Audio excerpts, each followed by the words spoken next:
Hello everyone, welcome to our another new vlog. তো সেদিন আমি আর রাজীব চলে গিয়েছিলাম চিলক্সে একটু চিল করতে। মেইনলি রাজীব আমাকে আমার বার্থডে ট্রিট দিতে নিয়ে গিয়েছিল। তো ওখানে গিয়ে আমরা ওদের পুরো প্লেসটা ভিজিট করছিলাম। ওদের ইন্টেরিয়র ডিজাইনটা খুবই সুন্দর, অনেক আই ক্যাচিং। আমার কাছে তো খুবই ভালো লাগছিল, স্পেশালি ওদের লাইটস গুলো। এখানে বাচ্চাদের জন্য কিডস প্লে জোনও রয়েছে। এই এরিয়াটা তো আমার খুব পছন্দ হয়েছে। উপরের লাইটস গুলো দেখতে খুব বেশি ভালো লাগছিল আর আমি এখানে অনেকগুলো পিকচার্স নিয়েছি। দেন আমরা দুজন এসে টেবিলে বসলাম আর একটু সেলফি টেলফি নিচ্ছিলাম, ঢং করছিলাম আর কি।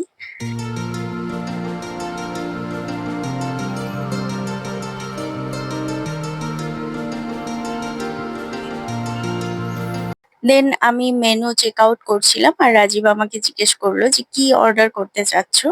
ঠিক তখনই আমার মাথায় আসলো তাদের most hyped chicken Naga drums এর কথা। তো নাগা ড্রামস এর কথা শুনে রাজীব আমাকে বলল, আর ইউ শিওর? আর আমি প্রচুর সাহসের সাথে নিজেকে ঝালখোর দাবি করে বললাম ইয়েস। অর্ডার কনফার্ম করে বসার কিছুক্ষণের মধ্যেই আমাদের সিরিয়াল কল চলে আসলো আর রাজীব যে আমাদের অর্ডারটা রিসিভ করে নিয়ে আসলো। তো খাবার তো চলে আসলো, এখন হচ্ছে টেস্ট করার পালা। খাবার টেস্ট করার আগ মুহূর্তে আমার একই সঙ্গে খুবই এক্সাইটেড আর নার্ভাস লাগছিল। কারণ অন্যদের ভিডিওতে এই নাগা ড্রামস খেয়ে যে পরিমাণ কান্নাকাটি করতে দেখেছি, অনেকে তো চিৎকার চেঁচামেচি করছিল এটা খেয়ে নাকি ঝালে পাগল হওয়ার অবস্থা, কেউ সহ্যই করতে পারছিল না।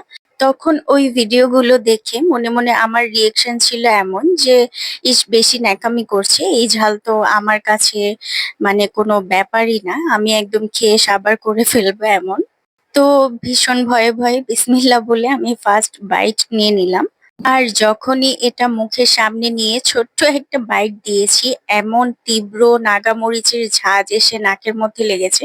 আর এটা ছিল প্রচুর গরম, ধোঁয়া উঠছিল, মনে হচ্ছিল যেন চুলা থেকে একদম সরাসরি সার্ভ করে দিয়েছে। তো নাগা ড্রামসটা ঠান্ডা হতে সাইডে রেখে আমি হচ্ছে বিফ বার্গারটা ট্রাই করলাম আর এটা খুবই মজার ছিল। দেন আবার আমি যুদ্ধে নেমে পড়লাম, এই কুখ্যাত নাগা ড্রামস খাওয়ার যুদ্ধে, যেখানে আমাকে জয়ী হতেই হবে। তো আমি অনেক সময় নিয়ে একটু একটু করে খাচ্ছিলাম এই নাগা ড্রামস আর এইদিকে বার্গার তো সেই কবেই শেষ করে ফেলেছি, কিন্তু এইটা শেষ করতে যেয়ে তো আমার চোখের পানি নাকের পানি মিলেমিশে একাকার অবস্থা। একটাই শেষ করতে পারছিলাম না, ভাগ্যিস দুইটা অর্ডার করা হয়নি, দুইটা অর্ডার করলে তো তখন আমাকেই দুইটা একসাথে শেষ করতে হতো। কারণ রাজীব তো বেশি ঝাল খেতে পারে না, না হয় ও আবার আমার নামে কেস করে দিত, যেহেতু আইডিয়াটা আমার ছিল। তো আমি তো চোখের পানি মুছতে মুছতে কপালের ঘাম ঝরিয়ে চেষ্টা চালিয়ে যাচ্ছিলাম এটা শেষ করার। মনে হচ্ছিল কত বছর ধরে না জানি আমি এটা খাচ্ছি, কিন্তু শেষই হচ্ছে না।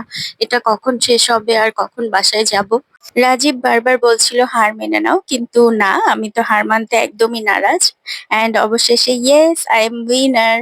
কিন্তু আসল সত্যটা হচ্ছে উপরের যে মরিচ দেওয়া ক্রিস্পি পার্টটা ছিল সেটা আমি টিস্যু দিয়ে সাইডে পেঁচিয়ে রেখে দিয়েছিলাম, শেষ করতে পারিনি। তো এই ছিল আমার ফার্স্ট টাইম নাগা ড্রামস খাওয়ার experience and last time also, কারণ এটা খেয়ে যেই মারাত্মক পেট ব্যথা হয়েছিল।